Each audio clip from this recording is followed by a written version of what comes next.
Welcome back, everybody, to the Cinema Condition with your host, filmmaker, and creator of the Nerdcore Podcast Network, Raul Alejandro Mendoza. And as always, we're back again for another episode as we talk about another movie with another guest. And this week, I'm being joined by a wonderful friend of mine. His name is, of course, John Carlo Dekerlegland of the Real Quick Film Lab. Of course, my main guy who does my film development. He's also not just that; he's just a great friend of mine. What's it called? Met him through my university that I graduated from, and he's just a great guy, man. And we're here to talk about Francis Ford Coppola's Apocalypse Now today. But hey, John, what's up? Nothing much.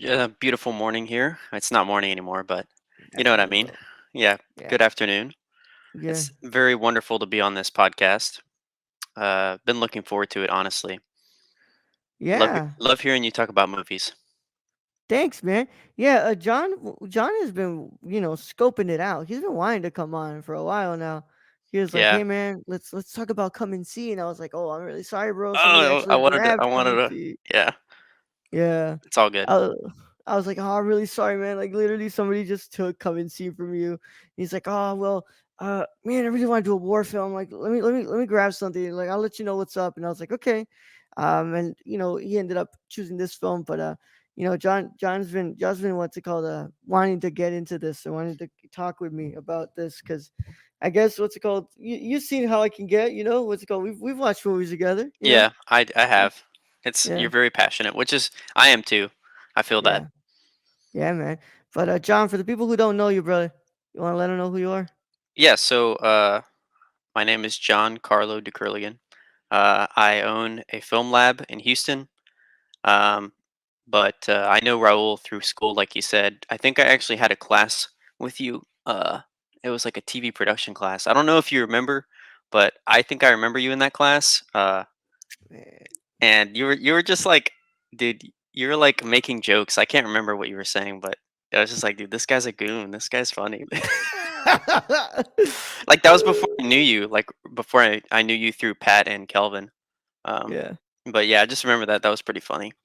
yeah, But yeah, Uh, my life is I just develop film. That's my life, pretty much. yeah. Come on, dog. Don't just say that, man. I mean, Of I'm a course, photographer too. I like yeah. photography and I like cinema and movies. Yeah. And John, what's it called? And then John also helped me out on my short film. He was one of the assistant cameras on my short film, and he helped me out with that. Plus, let's go. He helps me the most by giving me his wonderful friendship, man. I've known this man for a long time, and he's one of my best friends, man. What's it called? And it's something, man. What's it called? Yeah, I'm a little jokester. We joke Yeah, around, when we we go when back. we're We go back. we go back, man. But yeah, John's been wanting to be in here, and he actually listens to the show. That's what I respect John for, man. John actually listens to it because I always tell people, like, when you come onto the show, you should probably listen to the I mean, last couple I of haven't episodes. listened to every episode, but No, I've but you've listened. listened to it. You've Yeah, listened to it. Yeah. So like I tell people, like, you should probably listen to this because you're probably gonna come in here with thinking like, oh, this is probably like a review and stuff, and like, yeah. no, no, no, that's not what it is.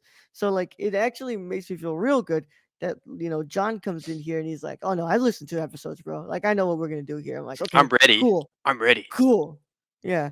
Last time we were here, y'all, what's it called, for the cinema condition, we were talking about the woman in the dunes with my good friend Leah Burns.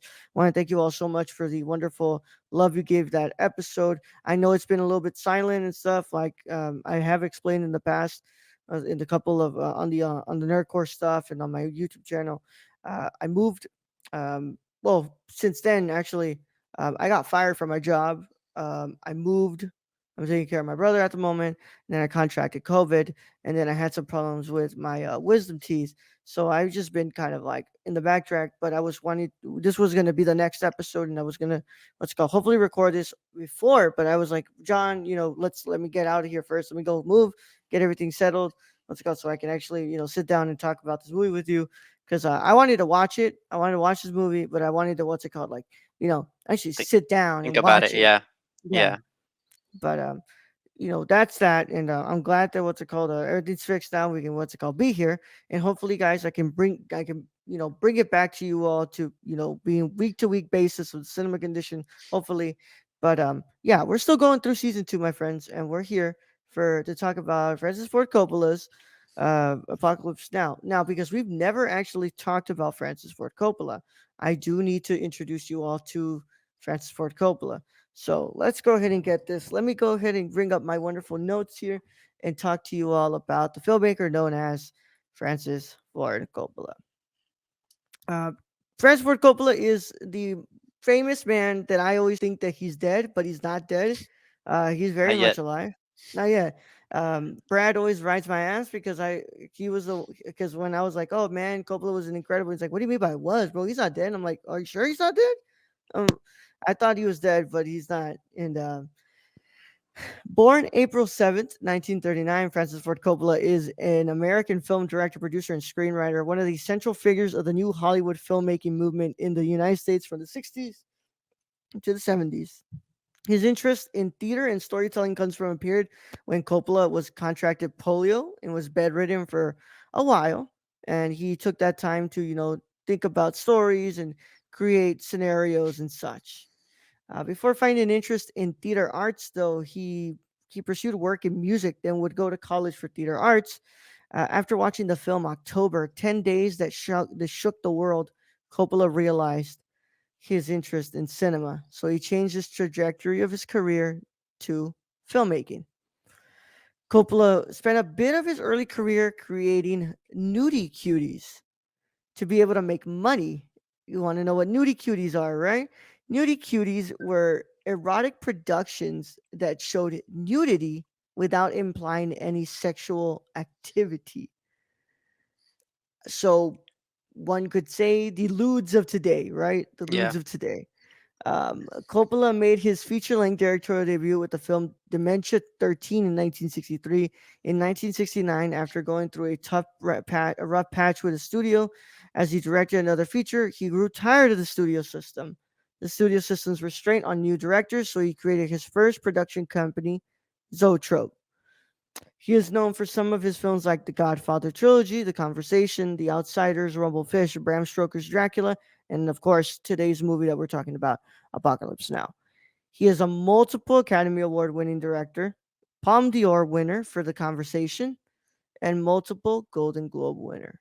He's one of the most important filmmakers, and he is very much close friends with the likes of Steven Spielberg and George Lucas. But yeah, that is Francis Ford Coppola. And John, before we actually get into the film, why this one, bro? Why did you want to pick this movie? I just like the Doors, man. No, I'm just kidding.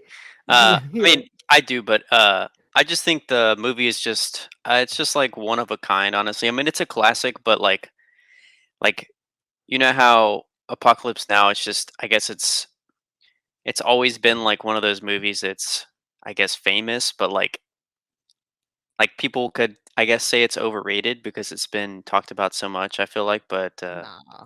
I think I don't know, I just think it's a really like cool, mysterious movie and like there's not a lot of movies like it, I feel like. It's just it's like a descent into madness, you know? I mean, there's movies like that, but not the setting and the story and everything, you know? Hmm.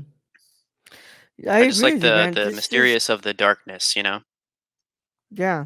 And for those of you who are wondering which cut we're talking about today, I have only ever seen the theatrical cut of the film, and I have watched this one now because we are going to be talking about today about the final cut, which is Yeah, about three same hours and here. 2 minutes long. I've only ever seen that one. I've never seen the Redux because the Redux, I Yeah, believe, is like 3 hours and 20 minutes or something like that. yeah. Yeah, shit's long. And I'm like, It's really man. long. I've also heard that it's not the preferred cut. Like, Yeah, Transfer I Code. mean, it was I think the Redux was his like his true vision, right? The director. That's what I No, he says that this is it. Like Coppola said that the final cut, the one that we watched, or I'm he sorry, the said that final this cut. Yeah, yeah, the that's what I final meant. cut is the definitive cut. This is Yeah. the true vision of the film, and this is the way that he wanted that he would have wanted it to come out at the time. And of course, newly restored and everything on 4K Oh, it's transfer. beautiful. Fucking beautiful, It's so man. beautiful. I was kind of blown away last night. I'm like, wow, this is like this movie is like what 40 years old, more than that. It just looks like Yeah. it looks modern. It's crazy. There were Having some watched, shots. yeah, and having watched the theatrical cut, knowing how the movie used to look, I Yeah. was like, oh shit, Whoa. like That's they put in possible? a lot of work. Like Yeah. you put in a lot of work. Yeah. But yeah, we're gonna go ahead and get into this, y'all. This is our conversation on Francis Ford Coppola's 1979 war epic, Apocalypse Now. All right, man. Let me go ahead and talk a little bit here. What's it called? The film loosely adapts the 1899 novella Heart of Darkness by Joseph Conrad.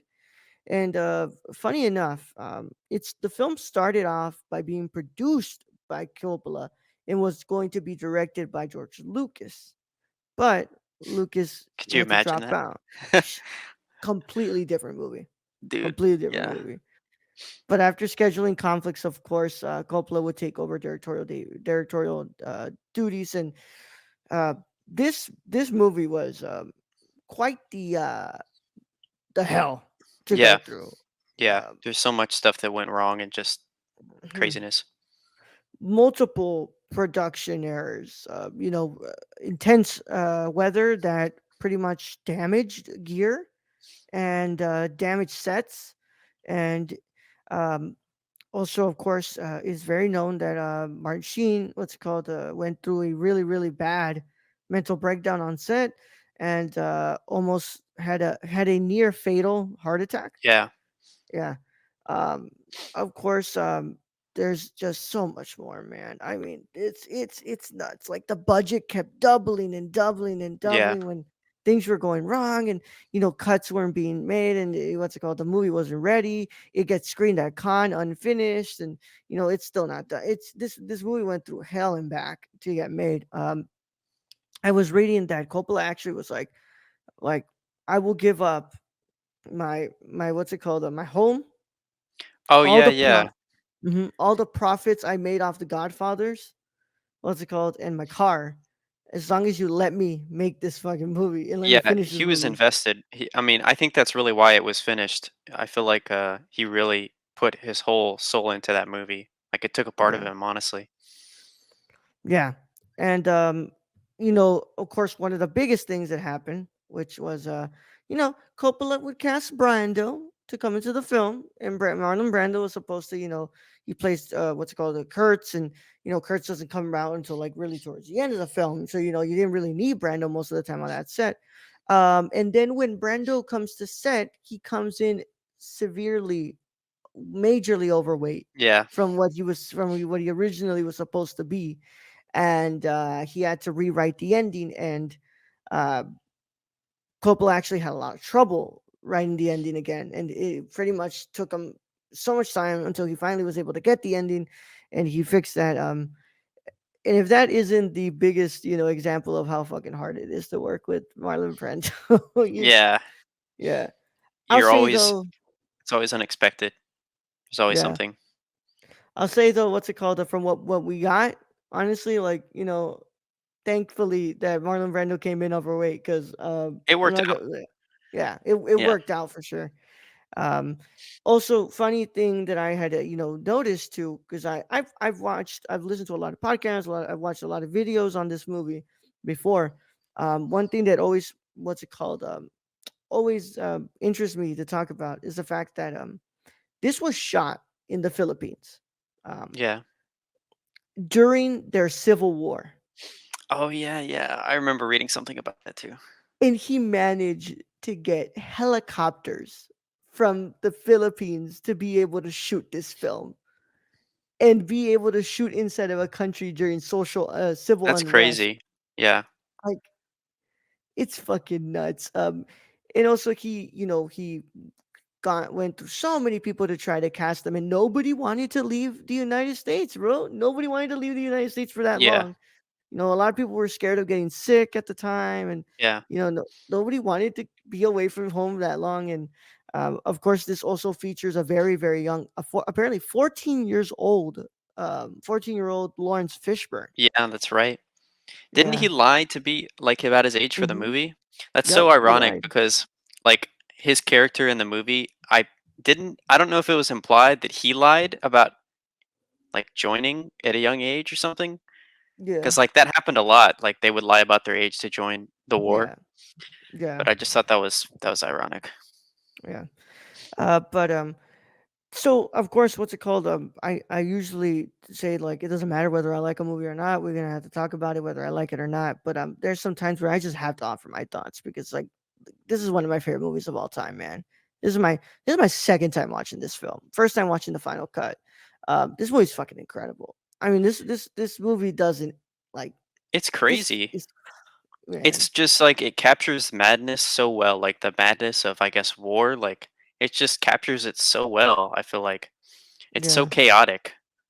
Yeah. Everybody would be like, it's such a slow burn, but like you need it to be a slow Yeah, burn. it's a Like descent. You know? yeah, you can't really what's it called understand that descent into that madness unless Hmm. you like have this movie play out so slowly. Um Yeah. I first watched this film when we did our 70s film month for the Nerdcore. And Brad chose it. And I was like, "Oh, okay, cool. Let's go." I never watched this film, and I had only known about the what's it called? I love the smell of fresh napalm in the morning. Yeah, Yeah. you know that's all. That's what I knew that line, and of course, what's it called? The flight of the Valkyrie scene because that's like a really, really, really famous Yeah. scene. And also everybody has kind of like imitated it to hell and back by Oh now. yeah. Like, It's yeah, crazy that's from this movie, you know? yeah. That da da da da da. Like anytime you hear that, that's from this. Yeah, it's kinda like what's it called? The other one, the I can't remember the name, and I know I'm gonna be shit at pronouncing it, but, the song from, like, 2001: A Space Odyssey, Yeah. Oh yeah, yeah. yeah, yeah, but, yeah, I love this movie, man. It's one of my favorite movies of all time. Yeah, some of my favorite performances of all time. It's fucking nuts how everybody's just so fucking good in this movie, man, Everyone was and, just on top yeah, with their performances. and I guess that's kinda the case because, like, everybody was kinda, like, ready to be done with Yeah, this. that's another point. Yeah. But let's go ahead and get into this, man. I think if we have to start somewhere with talking about specifically the themes of the film and stuff like that, I think we have to talk about the war in general and like what we're looking at here because so this the reason why this loosely adapts what's it called an army of darkness. I'm sorry, heart of darkness. Is because heart of darkness covers the Congo, 19th century Congo, and this changes it to the Vietnam War. And we are pretty much like spend a lot of our time. We never spend our time anywhere outside of Vietnam and Cambodia. It's just those two areas. And I think that we definitely see the scope of what the war is doing. Because we see like I mean just from the beginning like our opening shot literally is napalm falling on the Yeah. beaches of Vietnam. Yeah. um, and the film is captures like the scope of what the Vietnam War is like pretty extensively. Like it captures a lot of it. It's not just like the forefront. It's like you know something that the final cut has that's so interesting. Uh, that the theatrical and Redux, I don't know if the Redux had it, but the theatrical didn't. The conversation with the French people, who Oh are yeah. like, I think that was we're added. Yeah. mhm, who are like, we're not here because what's it called? We want to, fix something. It's kind of like giving the idea of like we're here because we need to finally prove something about us. Like we Yeah. need to what's it called? Win something. Like this isn't like pulling out at this point isn't a what's it called? A viable option for us. Yeah. But what do you think about like the war aspect? Like what? Give me some thoughts on that, man. Well, I mean, I don't know how else you could have adapted that book like for the time. Like I think that was a perfect scenario using the Vietnam War, you know? Hmm. Um, because it's just like this just total amount of destruction. Like especially at the beginning, it just starts it with that like napalm just burning these trees, you know, helicopters flying by, yeah.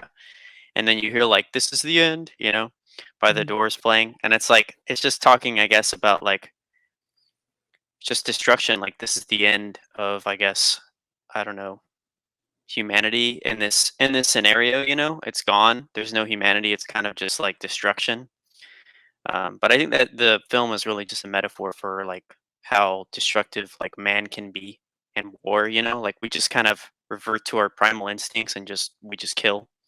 Yeah. It's like just showing that how um, like we're capable of that, which is scary. Yeah, and if and it's like you have to kind of especially look at the time in American history, especially.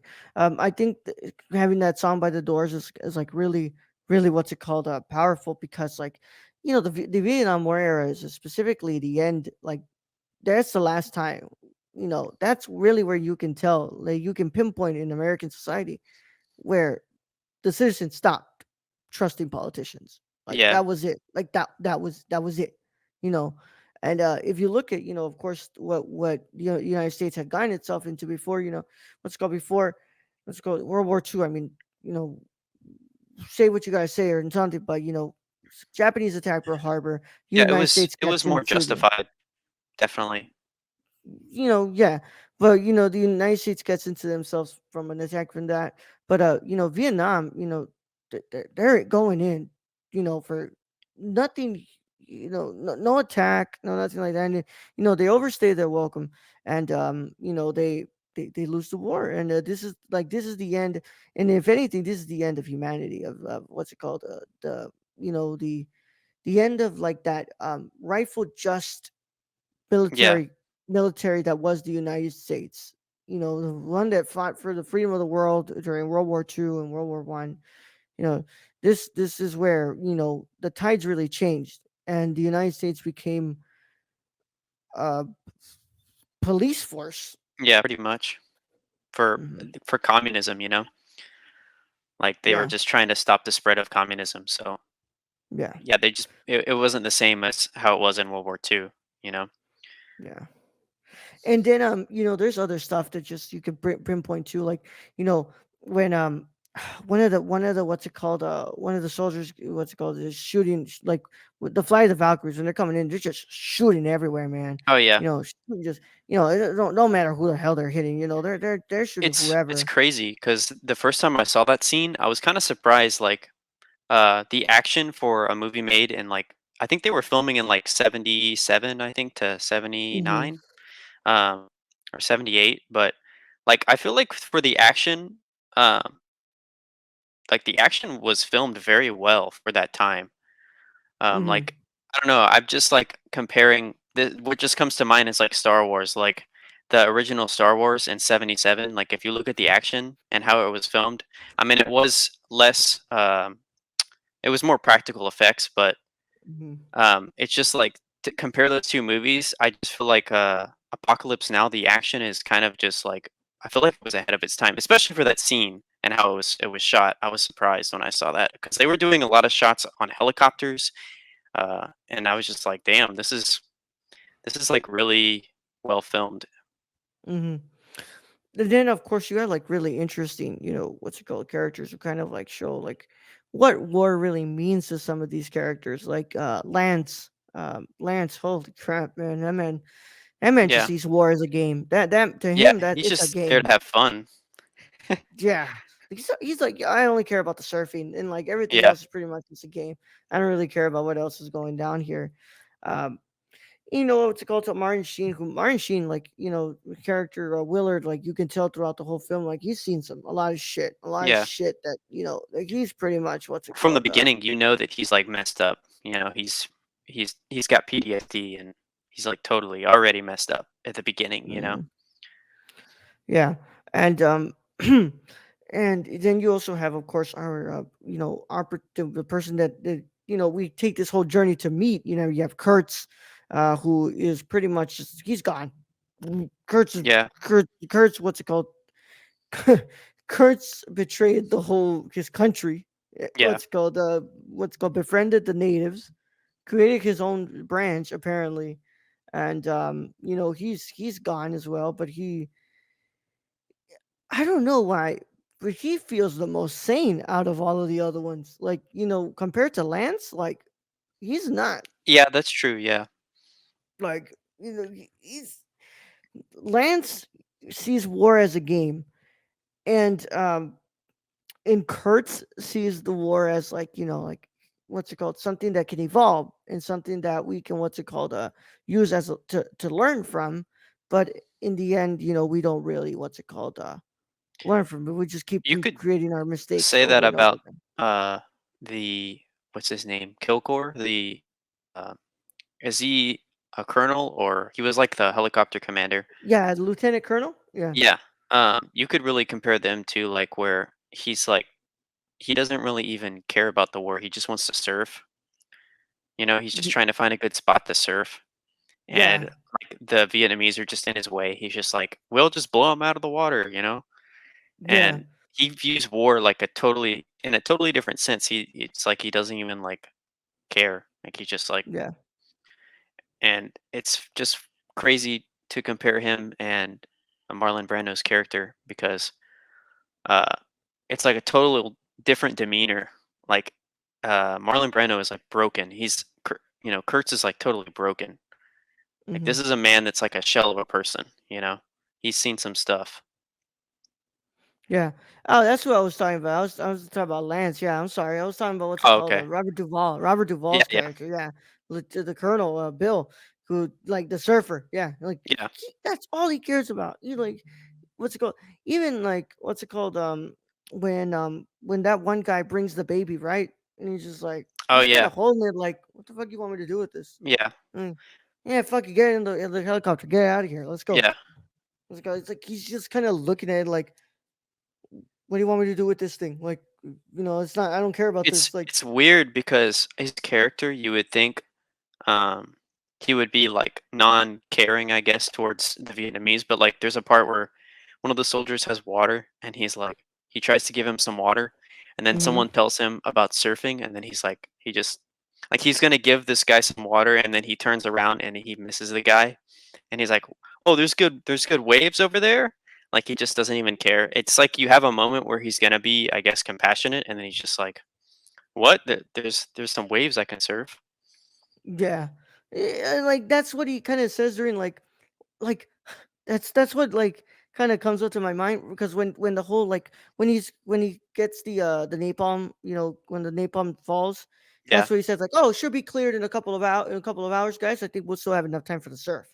yeah, Like, this man is not thinking about anything else about like, this word means nothing to him.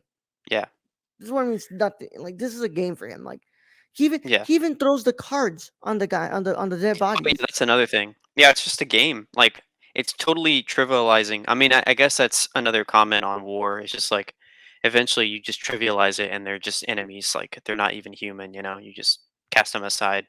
Hmm.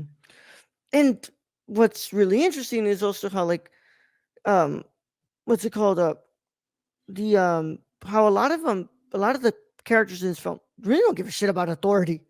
Yeah, Um the two who are always, what's it called, who care about authority, of course, are Martin Sheen and the guy who's piloting the boat. yeah, that's Uh, true. Yeah, the- like, they are always butting heads, right? yeah, Bill, the people in that last stop, what's it called, where they stop the boat and with the black infantry, like the river. they don't give Yeah, a shit about, like, yeah. They're authority like means nothing to he them. asks him. He's like, "Who's in? You know who's in charge here?" And the guy's just like, "Yeah," and he walks away. Yeah, I think one of them. He asked one of them. It's like, what's it called? Who's in charge here? And he says, like, ain't that supposed to be you? Yeah, like they're What? lost. They're lost. Yeah, Like, I don't even know how much time they've probably been there. yeah, They just been stuck in that river, and they don't. And of course, Bill doesn't care. Bill, I think it even bothers Bill that that Martin Sheen's character comes in with a higher rank, and he's just kind of like telling them stuff. yeah, And it's not until, like, he tells him a little bit about the surf, like, about the waves and stuff, and he's just like, okay, maybe you got a point. Maybe we should go up the river. yeah. It's it, he only wants to go up there because the tide is better. Yeah, That's just yeah, so funny.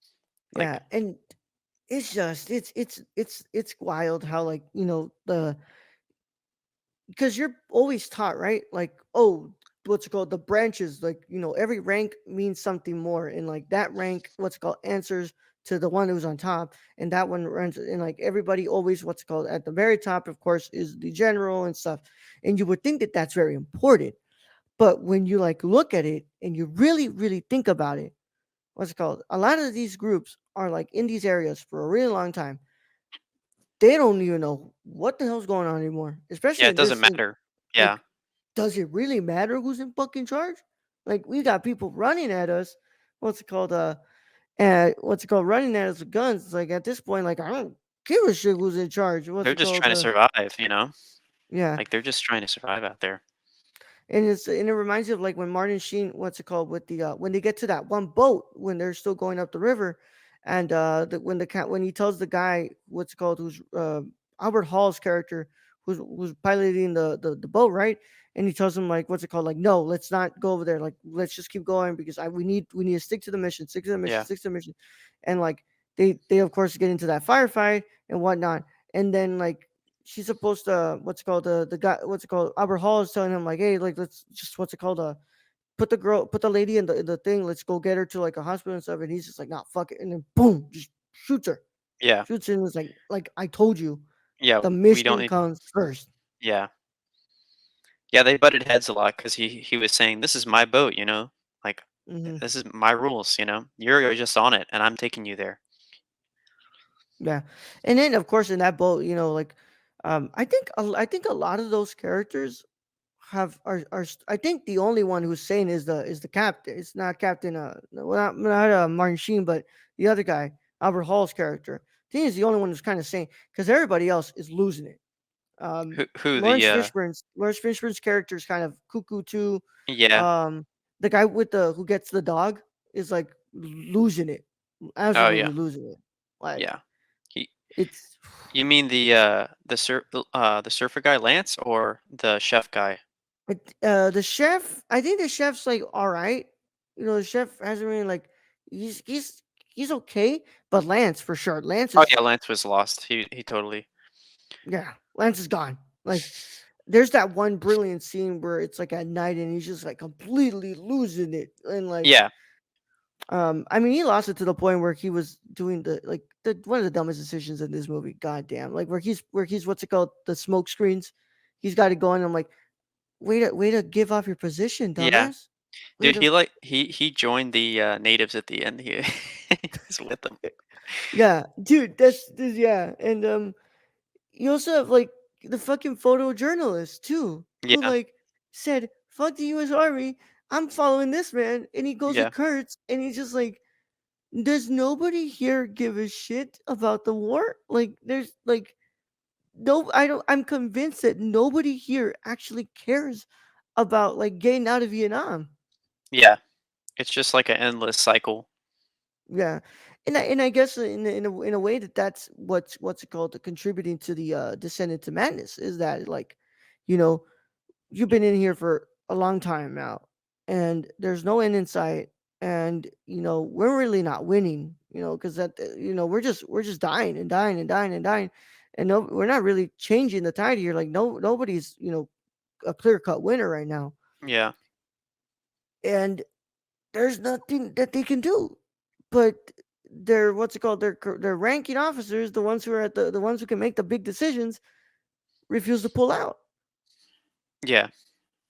If anything, like, they escalated. I think towards the end, like, didn't they go into, like, Cambodia and Laos? They started, like, Hmm. attacking, like, Yeah, they tried to expand the war, which is crazy.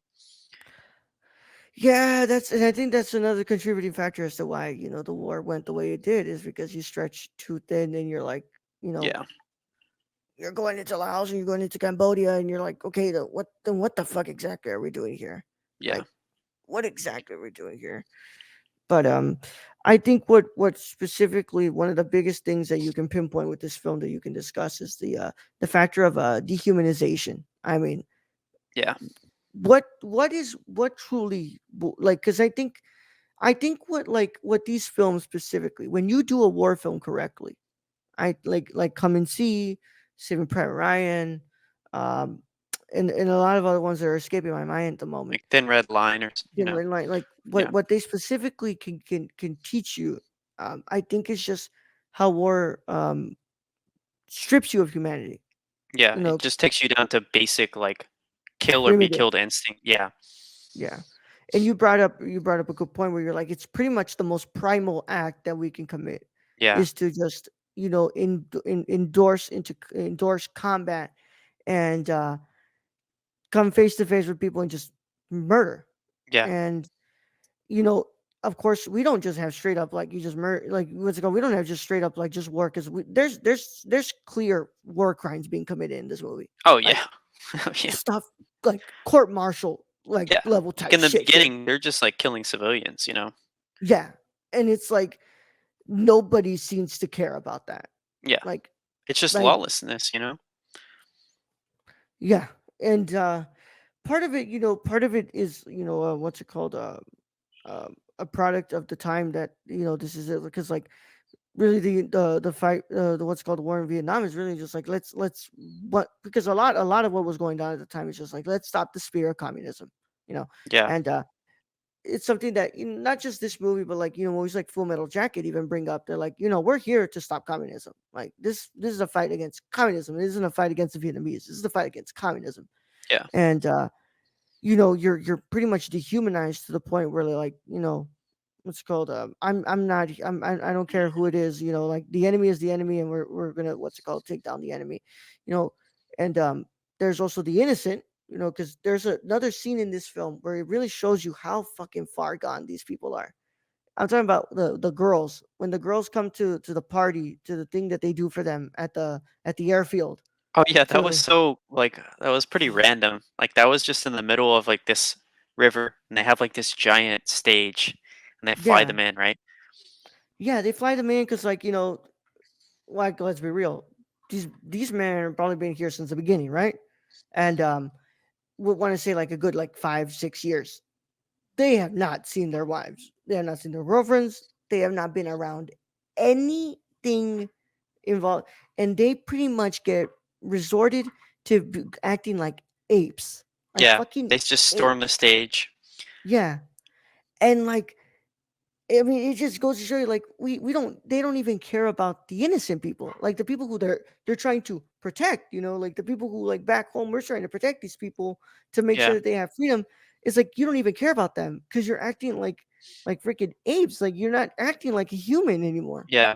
It's funny because I feel like that would only be the case like in Vietnam in that scenario. Like if this was like in the US, like that something like that wouldn't really happen where they just storm the stage like crazy rabid people, you know? That's just Mm-mm. because they're in this place that's like probably a nightmare, you know? Yeah, And they're just like totally gone. they really are, and it's hell on fucking earth, man. Because like there's not ever like a scene where you can pinpoint where there's like just silence and like everything's okay. Something's there's always some sort of like noise. You're hearing gunshots, you're hearing people screaming, you're hearing bombs falling down. You're hearing people what's called who are just losing it. Like there is never a point where we can really feel like, oh, we're relaxed here. And I think the only time you can get a little bit of that is the narration. But even then, Yeah. the narration's coming from the guy who's fucking losing it. Well, like literally, we saw in the beginning just in his underwear, like losing it with blood Yeah. all over his face, and um, yeah, it's this movie really, really, really shows you fucking how far gone humans can get, where to the point where like they don't care who you are, like Yeah, they're they not even can, human anymore, you know? yeah, they're not, and um, like just committing absolute fucking war crimes, bro. Like, shooting civilians who, have nothing to do with it. And Yeah. they're what's it called they're not even helping the Viet Cong side. And they're just getting shot and killed.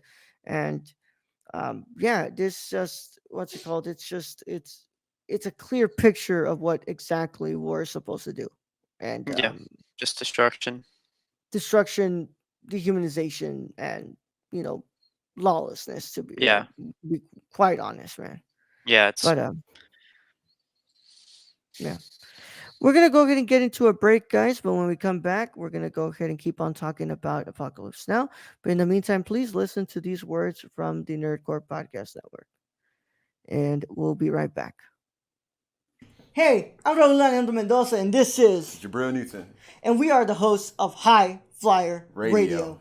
And finally, pro wrestling has come back to the Nerdcore podcast feed in the form of a show hosted by Jabril and I. And we talk about everything and anything in the pro wrestling world on Mondays at 3 p.m. Central Standard Time. Nothing's off limits. Whatever you guys want to talk about, if it's from AEW to SmackDown to Raw to NXT, nothing's off the table. We can talk about it. We're going to talk all about it. And if you can get it a day early, you should go to the www.patreon.com/thenerdcore and pledge to the tiers on there so you can get this show and a lot of shows days early before anybody else gets to hear it. But enough talking about it. We'll go ahead and see you there at the Squared Circle. Oh, yeah. Don't tap out. Tune in. Tune in. Hello, hello, hello, guys and gals, and you're listening to The Ladies of Nerdcore.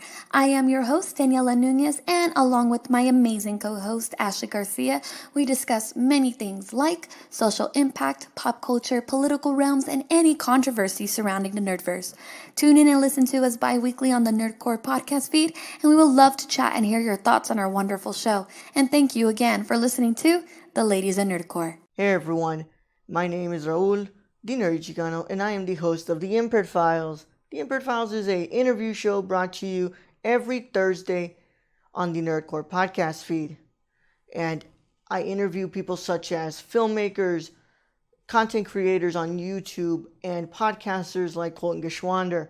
And if you want to listen to that early, a whole week early, all you got to do is go to the Patreon and pledge to the $1 tier. And if you want to listen to it with the general public, then go to Nerdcore podcast feed on anchor.fm/the Nerdcore.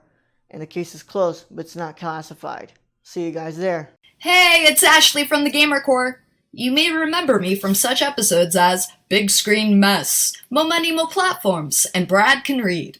Tune in weekly as I blab with my co-hosts Raul the Nerdy Chicano and Brad the Random Germ about the latest news in gaming and gush over what we're playing at the moment. Oh yeah, and we got the deals too. Keep up with the latest deals in gaming and what's happening as I mediate Brad and Raul fighting like a married couple. Will Death Stranding ever come out? Will Cyberpunk 2077 live up to the hype? Is a next-gen worth a $500 console price tag? And has there ever been a movie adaptation of a video game that's been done right? It's all on the Gamer Core podcast, everywhere where podcasts are. Hey guys, this is Brad, aka Young Yoda. Raul said I had to make an ad, so that's what I'm doing. It's supposed to be for Unstructured, but as you guys know, you can freaking catch me everywhere when it comes to this podcast feed. You can find me on the Nerd Cores, on Gamer Cores, on Nerdy Chicanos sometimes when I get lost. But for this particular one, I want you guys to go check out Unstructured. The Raul gave me free reign to do whatever I want to do. I don't know what he was thinking. So go hear me talk about LeBron James and Taco Tuesday, vaping, so many other freaking weird topics that chimichangas, that's a good one. Shout out to Deadpool. And yeah, I guess this is the end of the ad. So if you guys want to find me, you can find me all over the place on this podcast feed. Anyways, thank you guys for listening. I love you all. And nerd up. Hey everyone, I'm Raul. And I'm Brad. And we're the hosts of the Nerdcore podcast. The podcast that talks that nerd. Not on this ad, right? Not and on this one. We come to you every Monday, Tuesday, and Saturday. On the Mondays, we talk the news. That's the box office, the news of the week, and your trailer talk if there is any. And on Tuesday, we have our theme review. And on Saturday, you have a Saturday morning review, usually movies that have come out in the week or anything we want to talk about. Right, Brett? Exactly. Whatever we want to talk about, this is our show. If you don't like it, then you don't have to listen. We're the flagship show of the Nerdcore podcast feed, and we can be found everywhere you can listen to podcasts like Stitcher, Apple Podcasts. So if you want to talk that nerd stuff with us every Monday, Tuesday, and Saturday, make sure you tune in. And Brad? Young Yoda out. Welcome back, everybody. Thank you for sticking with us after the break. As always, it is appreciated that you are listening to this episode of the Cinema Condition. Of course, if you haven't been noticing, the episodes are still available on the Cinema Condition podcast feed. They're not available on the Nerdcore's podcast feed either. And this is not going to be available. The video version is going to be available a little later than usual. Instead of this, because I'm starting to upload the archives to my own personal YouTube channel. So I'm also going to post the video versions there. And I'm just going to be moving the cinema condition over to my YouTube channel. I've also noticed that a lot of patrons don't really interact with the video version. So if I make them, I'm going to just make them public, and not hide the video version behind a paywall anymore. So they'll be available to public once we're done with the season. I'm gonna have everything uploaded, and when we start season 3, everything's gonna start going up like accordingly on my YouTube channel, and then on the audio version on the Cinema Condition podcast feed. And yeah, it's still very much the show. It's still very much part of the Nerdcore. It's part of my network. It's just it's got a different home this time now, and hopefully you all enjoy the video versions. They're very interesting to sight and see the physical reactions that we have, and just have fun, or just sometimes we got some interesting backgrounds in the back. 'Cause sometimes I think like what's it called, when I had Leah here, her boyfriend was just in the back playing video games, so it's pretty interesting. But yeah, thank you so much. Of course, let's get back into our conversation about Francis Ford Coppola's Apocalypse Now. All right, John, we're almost done here, bro. I would like to say that we're almost done. Uh, so when we finished talking, we were just talking about the dehumanization that factor. And you want to talk about a little bit about Marlon Brando, right? You want to Yeah, just about his performance and his character and his role in the film. Yeah. So this film does a pretty good job of explaining a bit of Kurtz, but like what we pretty much kind of understand about Kurtz is that he was here at the beginning of the war. He went AWOL and he went rogue, and they couldn't find him. He was presumed dead, Yeah, but then like they found out that a lot of soldiers that were going into that area were coming out murdered. So they kind of figured that Kurtz actually wasn't dead. Instead, he kind of like what's it called? Turn his back on the American military, and decided to what's it called? To make his own force. Um, and you know, you don't ever see Kurtz until the end, and when we see Kurtz, he's for like a good like fucking 20-30 minutes. Like yeah, that's he's it. built up through the whole film, you know. Yeah, So whenever they finally get to him, you're like, oh shit, like yeah. And we're also pretty much what's it called? Emphasize this mission does not exist. yeah, This mission is off the books because Kurtz is supposed to be dead already. And also I would imagine that if word came out that this actually happened, and this what's it called, like word came out that Kurtz what's it called abandoned and everything, and they did nothing about it for all this time until now, the American military would be under a lot of fire. Like, oh, a lot of fire, because yeah, yeah, they had been pretty much just sitting and doing nothing for a while now yeah. They've about got this Kurtz. guy, this commander that's totally rogue and in Doing nothing Vietnam. about it. Yeah, Yeah. So when we get to Cambodia, of course, we're met by the native tribe of there, and Dennis Hopper's character, who is the journalist and who what's called is helped documenting everything. Um, oh, I want to say John, do you something. think? I wanted to ask you, bro. Do you think Yeah, there's any fucking film in that camera? dude. I don't know. He has like 10 cameras on him. I was thinking that actually because he's got 10 cameras, and I'm like, does he have like a lot of film or something? Or I- It is. It's granted. I believe he's been there for a good like, let's say 5 years at least, right? He has to be done with his film. yeah, I was Like, thinking that too, and it looked like he was taking pictures. So maybe he was, but he was just totally delusional and just taking pics. I wanna say something though about when they arrived there. mhm, You notice like I love the shot. It's behind Martin Sheen. mhm, Like you get like the back of his head, you know, and you see just all of these people that are painted white, you know, and the boats are mhm. just like clearing out, and it's just completely silent. Oh Like yeah. it's like a long shot you have of them like approaching them and then them moving out of the way. It's such a good moment because it's like they're finally here and it's just this dead quiet. Mhm. It's really And like I powerful. said, like one of the only moments where it's like just quiet. Nothing's going on, and it's like, okay, that's kind of how you know that something's going on here, because this is not what the rest of this area that is what's called going through this war Hmm. looks like. Like, Yeah. what the fuck is going on here? Yeah. But you bring up that shot, and it's amazing. It's an amazing shot because at first you kind of look at it and you're like, are those like little statues or something? Because Yeah. nobody's moving. And then once Martin Sheen gets there, they start moving. You're like, holy fuck! Like, that's people. That's Yeah. people. And it's an incredible shot. It really is an incredible shot. Yeah. It's like they're Um, waiting for him, to like they know he's gonna arrive. mhm. So well, of course we arrived there, and Kurtz, what's it called, everybody keeps talking about Kurtz, and how much of a genius he is, especially Dennis Hopper's character. He's pretty much kind of reinstating the fact that, like, he's evolved, he's grown past the idea of what war is supposed to be, and he's pretty much created this new idea of to look at what we're doing here in Vietnam.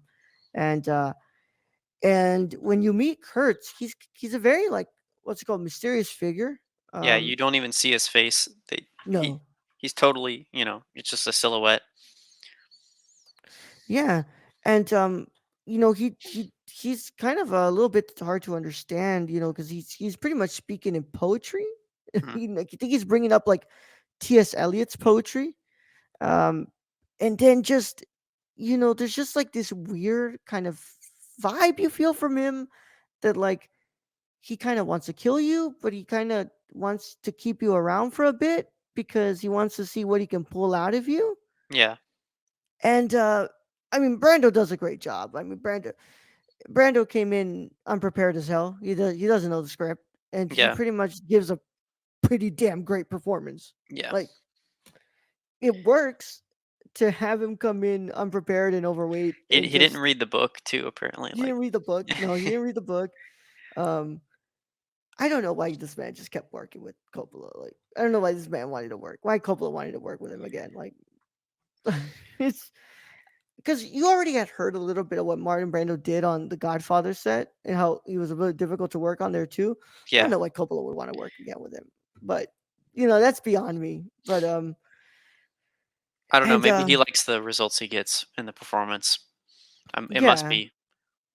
yeah, He's like, it's and worth going through that hell. yeah, and you know what? He kind of Kurtz keeps talking about how, like, and he brings up a really, really interesting, aspect here that we kind of discuss. It's like, I'm only just another placeholder. Like, I'm what's it called, you get rid of me, somebody else will Oh be there. yeah. And of course, I think that's what we kind of figure the ending is. It's like, the king has been killed. The next one to step up It's is almost like, coming. like Martin Sheen took his place at the end because he Hmm. comes out and everyone bows. Yeah. Yeah. And it's just like, and I think you get it. You kind of get the idea because this whole time, like, that narration kind of plays like, what if I'm not able to, like, actually complete this mission? And what if I'm not able to, like, you know, get rid of this guy? You can get rid of him physically, but he's mentally going to be living in there for a while now. And I think Kurtz, the character, knew he wanted to die. He Hmm. he let him kill him pretty much. So he knew it was over for himself. And it's funny because, like, you see the documents he takes from Kurtz. It says he's like, drop the bomb, kill them all. Yeah, drop the And ball, kill them all. Yeah. they were gonna bomb him anyways, but like he killed the guy, he cut off his head. Hmm. And I'm like, why did he do that if he wanted them to all die? Maybe he just wanted to be killed first and then have everyone die. Hmm. I don't know. I was kind of confused by that. Yeah, I mean, I think that's kind of like maybe a glimpse into what Kurt's head is at the moment now. He's like, what? I don't know what the fuck is going on anymore. What's it called? Yeah. Do I Or want him maybe to he die? wanted control about how he died or something. Yeah. And maybe that's his authority. That's Yeah. his authority on how he wants to go out. And even though he knew that, what's it called, once he's done, Martin, what's it called, Willard is going to take over, and he's going to, what's it called, pretty much follow in the same footsteps as Kurtz, and the cycle is just going to keep repeating and repeating and repeating. And that's kind of how, like, we get stuck into these situations of never getting out of these areas because we've grown accustomed to what we're doing. Yeah. Yeah. Each person, actually, I remember I think towards the beginning, Willard he's narrating and he's saying everyone has a breaking point. And Mhm. I think that's totally true. Just about any person, Mhm. like anyone could just break down and just totally lose it and lose control. And I feel like Yeah. he's just commenting on that. And what you're saying too is we're like he's assuming that he's going to take his place, Willard, because at that point, once he gets to the end of that journey and he finds and kills Kurtz, he's just going to Mhm. become the same thing because he just totally loses it at the end. Yeah. And like a thing I there's something that I always kind of bring up with this film, and I think this will be the last thing that we'll talk about before we get out of here. But like, you know, this film's depiction of PTSD is truly something. This is something like at the 70s, you don't really see a lot of this, Hmm. like because it's at the time, you're not really talking about it, because like it's not something that like gets, we don't really bring up PTSD from war until like the 90s and then the Yeah, 2000s. this was like 5 or 6 years after the Vietnam War ended. Hmm. Like they And were already talking about it. yeah, and we kind of like bringing up like the fact like this is what these soldiers are coming back to. Like this is probably what it looked like. This is what they were going through, and like to kind of like bring up, of course you have to use it as a pinpoint, with the Heart of Darkness to really talk about the descent into madness, right? But you kind of also bring up the fact that like this is the effects of what war does to people, and it's like unlike a lot of what I've seen in those early war films. You don't really see a lot of that. So like to really have this movie like a big point of part of it is about PTSD Hmm. is kind of like ballsy because at a time in the American society where none of this would ever talk about, you know what's it called, you went to war, you came back, and it's called, if you had PTSD, you shut up about it, you didn't get help. Yeah, yeah, that's so true. It's terrible. It's really sad, honestly. Yeah, and I think that's the most sad part about this movie. Like, of Yeah, course, on top of the other things, you also see just like how like, yes, everybody's kind of like crazy here, but like, what just thinking about like what makes you sad is kind of thinking about everything that they saw that kind of led them to be in that position. yeah, Yeah. yeah. They lost Uh, their humanity. hmm and and they're never gonna get it back, and they're gonna stay like that because what's it called, they're not gonna get help when they go back home, if they even make it home. Yeah, Yeah, that's because true. a lot of them don't. If they make it home, they still have that war with them. They brought it with them back Yeah. because that's like all they knew for like however many years. You're gonna go crazy. Yeah. And yeah, and that's just that's something that's always like, like stood out to me when I think about this movie, especially like how it's personified with the sound of the helicopters whenever you see that, when you saw the fan moving in the beginning, Oh and yeah. you heard the like,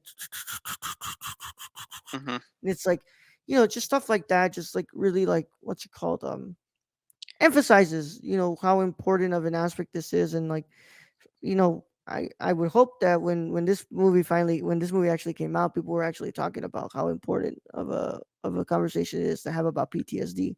Yeah. And yeah, man. It was very real. Still is. Oh, very much, very much. But yeah, man. We're done here for now, I think. Is there anything else you wanted to bring up? We got my next one that I come on for my next movie, right?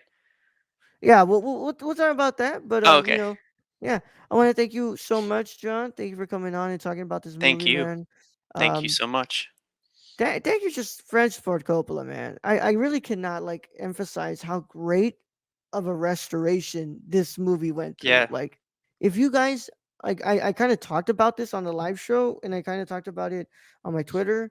If any of my friend, any people, any of you friends who are watching this have a 4K player and a 4K TV, and you have not bought this It's disc, crazy. It's so beautiful. yeah, like do yourself a favor, because it's not just the fact that you get this movie. You get all three cuts in Yeah. 4K, all three cuts in Blu-ray. You get the special features, and then you get the Heart of Darkness documentary for $18 right now. Like that's a deal. It's a big deal. It's a big deal. But like they put so much work into this. it's wild, which is what makes me really excited because the Godfather trilogy comes out in March in 4K. So I'm already expecting that to probably look amazing as well. Yeah. But like, you are fucking up if you don't have this. Like, this is truly magnificent, and the audio track is incredible too. And I'm telling you guys, like, do yourself a favor, please buy this. Like, if you are a fan of this movie, you need to own this cut because I truly believe this cut is the definitive cut. Because when I finished watching it, I felt like it felt so new. It felt like it was something different from that theatrical cut that I watched years ago. Yeah. Yeah. I feel that too. Yeah. Yeah, I'm glad, man, because it's like, this like there's a lot of people, there's a lot of directors, and I'm not gonna name names, but there's some directors who go back and they edit their footage, and they won't move on from their movies, and they're nothing that I'm home about. Yeah. I'm It's not. It's not. It's. I mean, there's probably been some good instances where they've added some nice things, but yeah, it never really ends that good when you try and alter what you've made in the past. yeah. But this truly is a magnificent new cut, and it is the definitive cut, and honestly, what's it called? I'm glad that this was re-edited because this is great. I love Yeah, this, it, and it really is. It's a masterpiece. yeah, and I'm glad I own it in my collection because it's an important piece of cinema history. So of course, John, every single time we have somebody in here, we do ask them to give us a movie that they want to come back to talk about for the next season of the Cinema Condition. This is your one and only appearance at the moment for season 2, because we've already got it booked up. But John, what do you want to come back for next season for, bro? I'm thinking The Godfather Part 1. Holy crap! Yeah. All right, man. I've you never you seen it. you do have the chance, like, I will tell you this right now. You do have the chance to go ahead and choose the trilogy because, um, you know, Patrick did the Three Colors trilogy. That's right. Yeah. There's another trilogy that's coming this season, but also next season we have another person who's coming on to do the whole Before trilogy. Okay. So if you're gonna choose the Godfather Part 1, I ask, do you want to do the whole trilogy? Yeah. I mean, sure. Let's do it. All right. All three. You already probably pissed somebody off really badly, but Hey, you I took was them. gonna do Come and See, and someone already had it. So what Fuck can you 'em. do? So fuck them. That's what. But Nah. yeah, I'm excited, man. Those are some of my favorite movies of all time. Also, I mean, we could spend like a I'm whole long other. overdue to see these. Like, Oh so man, I mean, yeah, what a better time to do it for the podcast? So yeah. Well, don't worry. What's it called? Come March when I buy that. What's it called? The new 4K. What's it yeah. called? See, it's also coming out too. So Yeah. that's You got exciting. the what's it called? You're gonna have the digital copy, so Woo! you'll be Okay, able to watch it. that's But what's up. I'm excited, man. I'm excited. Those are some of my favorite movies of all time, and yeah, I'm fucking excited, man. That's great. I'm glad you chose it because I've also had the edits for those, the Yeah. thumbnails, for a long time. I had it Yeah, for a long time made dude. already. Let's do it. Yeah. All right, man. As always, I want to thank you all for listening, but I want to thank John especially for coming on to talk about this movie with me. John, do you want to let them know where they can find you and all stuff like that on the internet? Yes. You can find me at Real Quick Film Lab. It's spelled REEL on Instagram. Also, you can find me at my name john.carlo.d on Instagram. Fuck yeah. Yes, sir. Get some of his what's it called work in your life, please. This man was featured on Photo Cinematica, guys. Like, it's a big deal, man. Yeah, it's an online Instagram magazine. Yeah, yeah. Not, Come on, man. Don't play it off too much, bro. Come on. I watch Photo Cinematic on YouTube, bro. Come on. Like, don't oh, they what's have it a called, play channel. it I off. didn't know they had a channel. Mhm. They have a YouTube channel. It's I not gotta as check. active as I would like it to be, I but gotta it's check that out. yeah, their work's pretty good. But Thank you. yeah, please go give John some love and go and show him some love by following him and all that stuff, please. And tell him that you want to see him come back because I'm definitely excited to talk about the Godfather trilogy with him. Me too. Me too. Yeah, and as always, you can find me at the Nerdy Chicano on both Instagram and Twitter, twitch.tv/the Nerdy Chicano. My YouTube channel is under my full name at the moment because I don't have a custom URL. And if you can get to 100 subscribers, I can go ahead and get that custom URL.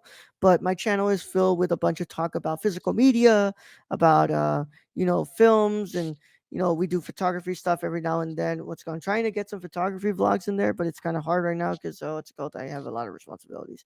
But yeah, go and check that out and go ahead and subscribe so you can go ahead and be part of all that.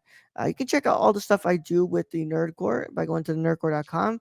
I am getting ready to do my coverage of Sundance Film Festival, so I'm going to be a little, busy around here. But you go check out all that festival coverage by going to www.thenerdcore.com. And of course, I am very excited to see where we go next and see who comes on, but I don't have a plan right now. But I will let you all know when we get closer to another recording date. But as of now, thank you all so much for sticking around with us, and we'll see you on the next one.